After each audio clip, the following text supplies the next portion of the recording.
If you've ever traveled with your bike, you might have had to do something like this.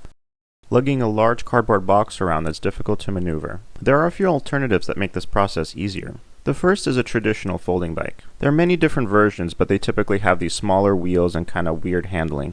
They do fold up really small and are easy to carry around, but they don't suit everybody for a longer tour. There are two slightly better systems that allow a basically otherwise normal bike to be folded in half. In this video, I'll discuss the two systems along with their pros and cons. First up are S&S Couplers. This is the system I have the most experience with, as I've owned this surly traveler's check for a few years now and have done several trips on it. I had a bit of an inauspicious start with this bike, but after proving that steel is real, I got several thousand miles out of it. The way the system works is these couplers are added to the top tube and the down tube, and the frame is able to be disconnected in half. The couplers come with a special spanner for reassembly and disassembly. Once installed, the couplers are extremely stiff and it doesn't feel like riding anything other than a normal frame. When the bike is disassembled, you can fit it into an airline-friendly box and not have to pay any oversized fees. Getting the disassembled bike into the box is not super simple. It only fits correctly in one orientation and it takes a little bit of getting used to make it work just right. I almost always have to remove my tires, for example, and do things like that to get it to fit right. Once it's all packed up though, it's so much easier to get the bike around. My box in particular has these little wheels and it fits into the trunk of a car very easily as well.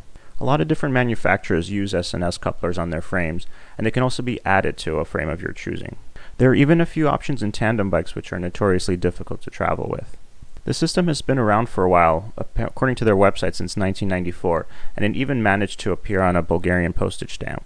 There's a terrific gallery on their website where you can see a lot of examples of built-up bikes in pretty terrible resolution, unfortunately. The next system is called Ritchey Breakaway.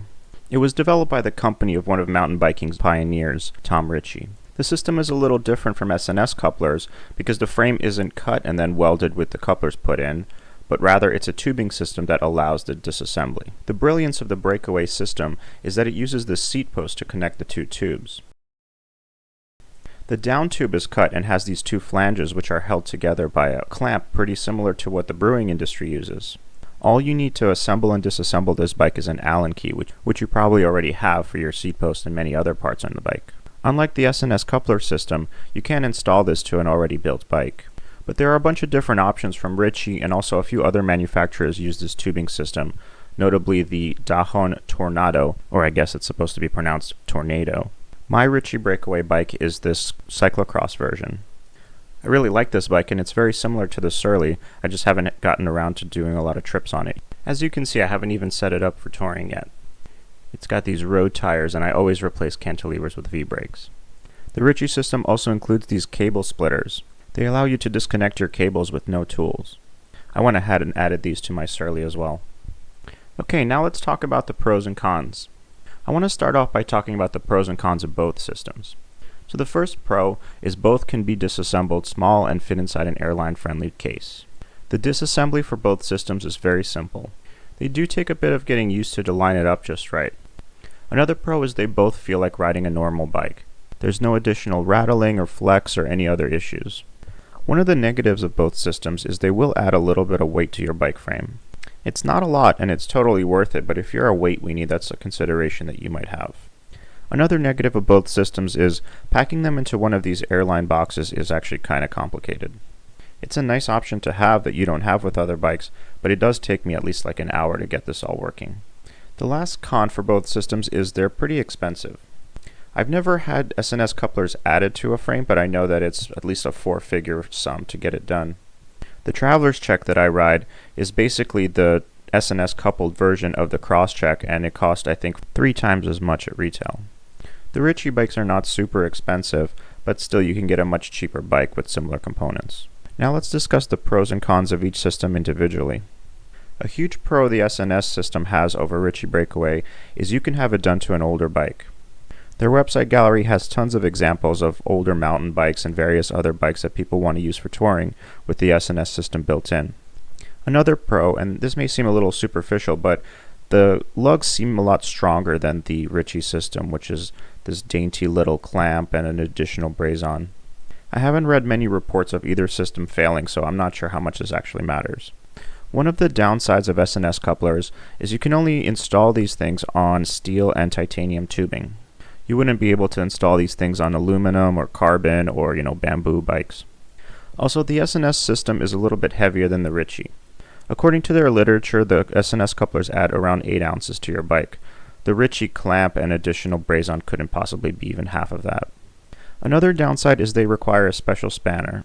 It's a pretty small tool, and it actually has this pedal wrench on the other side, so it's actually very handy, but if you lose it, you're kind of out of luck.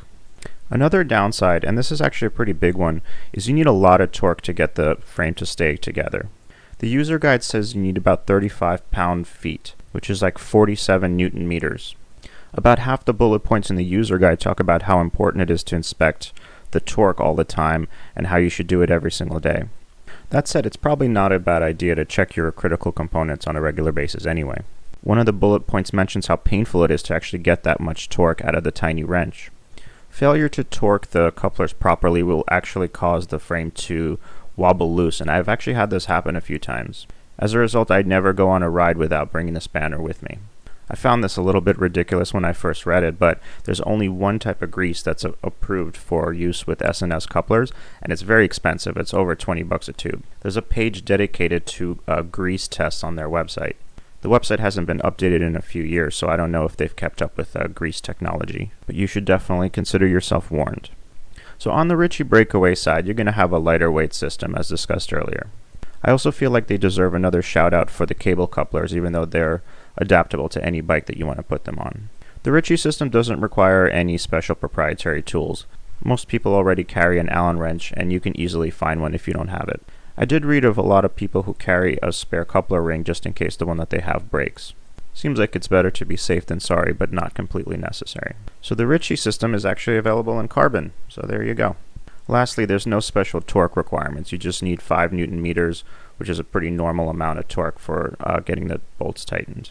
The main downside of the Ritchey system is you can't retrofit an old bike. You have to go with one of the existing built-up systems. I guess looking at the pros and cons, you would say that I prefer the Ritchey system, and that may be true, but both systems are quite good at what they do. I've gotten a lot of great mileage out of the S&S system, and I look forward to actually spending more time riding the Ritchey. Let me know in the comments which system you prefer and what experiences you've had. Thanks again for watching.